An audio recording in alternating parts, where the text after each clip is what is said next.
Umusa kubazalwane, bengicela nami ukuthatha leli thuba ngibingelele kuqala abaholi ngaphambili, ngibingelele omama ngibingelele ifamily ka-Olwethu ngokuhloniphekile, ngibingelele abazalwane bonke abakhona kwi-memorial service ka-Olwethu, amen. Ngiphinde ngibingelele nabafowethu engihamba nabo kanye nodade, amen. Eyona nto engiyimele bazalwane, ngiyaxolisa ukuthi ngivele ngiyithathele ngenxa yesikhathi.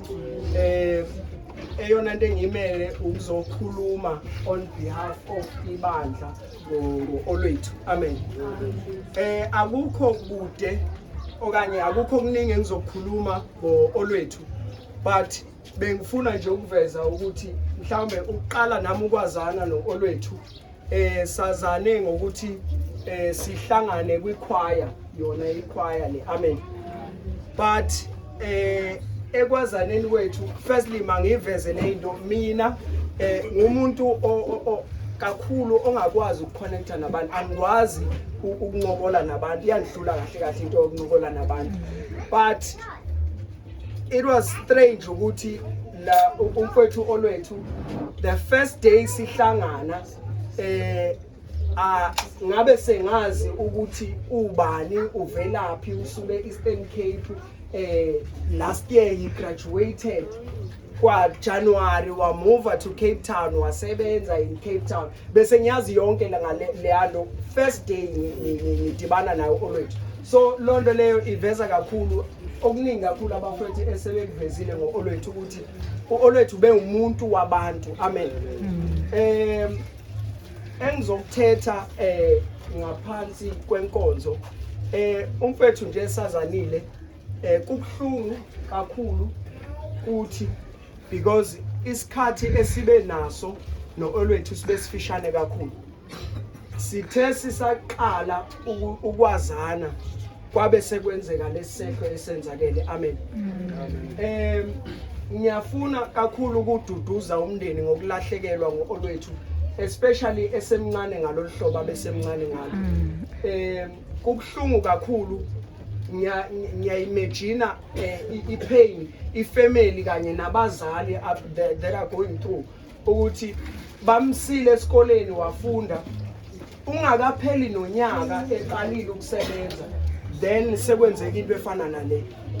So ibhlungu kakhulu, ngiyazwelana nefamily and kuzohlala kukhona kubuhlungu. Kodwa engifisa kakhulu si-understand, bengifisa simbongele u-Olwethu, amen.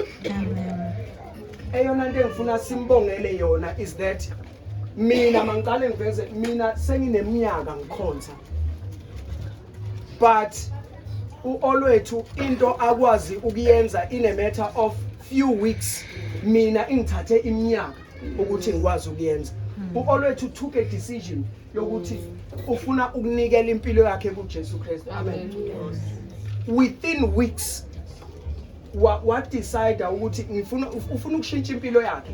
Now le nto iyahlula thina kakhulu abantu abakhonzayo, abantu esebeneminyaka bekhonza, siyakhonza, but we still far nokuthi si realize ukuthi no, I need to change for uNkulunkulu okanye for uJesu, amen. So ngifuna ukumbongela kakhulu u-Olwethu, ngiyafuna nathi bafowethu sibe nayo le ndawo ukuthi as much as kubuhlungu kodwa sibe nayo indawo embongelayo ukuthi eyona nto yena akwazile ukuyenza, ukwazi ukushintsha impilo yakhe in few weeks, amen. Bengifisa again nokushare, angifuni kube ngathi ngiyathanda u-chairman kanye ngiphinde ngithi umvangeli, indlela ayiveze ngayo, waveza umnjalo buka-Olwethu, zonke izinto ngendlela abe yiyo, ngiyayithanda because iyenzeka le nto ukuthi umuntu uma engasekho singalikhuluma iqiniso ngayo. So ngiyayibonga le nto ukuthi sikwazile ukukhuluma iqiniso. So nami ngiyafisa ukuthi ngifunde one of i-status zika